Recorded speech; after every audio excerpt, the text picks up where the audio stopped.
The first stage is to have the idea, think about why it's interesting, and then tell colleagues. And then if they are convinced, we make plans for the date, and then everything follows from that. Well, we set up a schedule for each exhibition, which essentially works backward from the opening date and has some very key deadlines within it. So in terms of the exhibition and its content, it will be about the list creation, when we need that by, when we're going to ask for everything by. We set that out for the curator.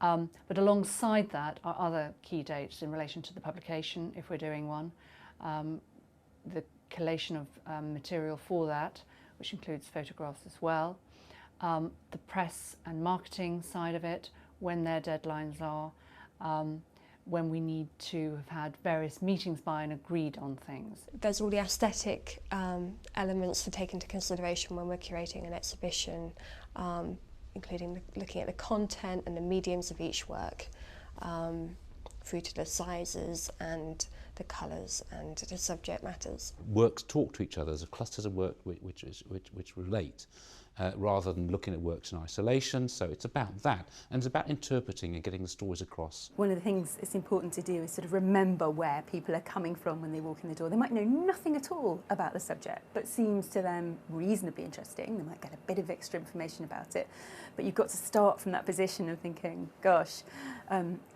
what's the first and most important thing to tell people? What's the headline story that I'm going to explain about this? You research it, you have to decide what's going to go in it.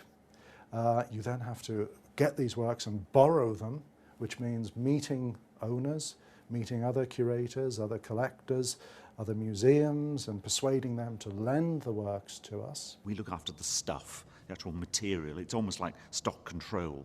We look after the things. We stop thinking of them as historical or artistic artefacts and start thinking of them as things in frames which are fragile, heavy, dirty, can fall over, get damaged, damage other people. If one of those things would fall on you, you know all about it. You would have to think about many different elements, including all the practical aspects such as the access, the lighting, the conditions of each gallery within the space. We look at the logistics of how things will travel, how things can be displayed,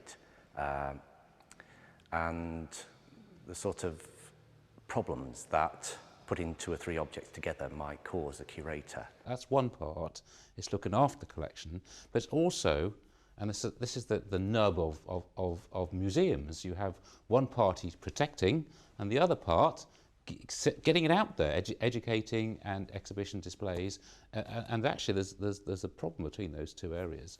So you need to try to find balance between protection and, the buzzword is access. My role is to provide education resources and education sessions based in the museum. So therefore, the learning team, me and a lot of other people, will be involved in helping to decide what kind of exhibitions we will run here. So, going to a lot of meetings, discussing the kind of work which will be on display and how we can use that with schools or colleges or university or whatever age we might be focusing on. We have what are called project team meetings, which include people from marketing, press, exhibition production, which basically organise transport from elsewhere.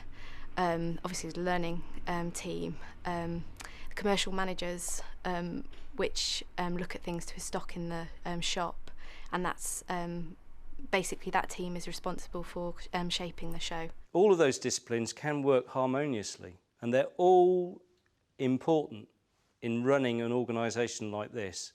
If you get the mix right, then the offer, what the public sees, will engage. Assuming that all of this comes together, you then get the really interesting bit, which is hanging the works on the wall. And then the exhibition takes place and it's out in the world.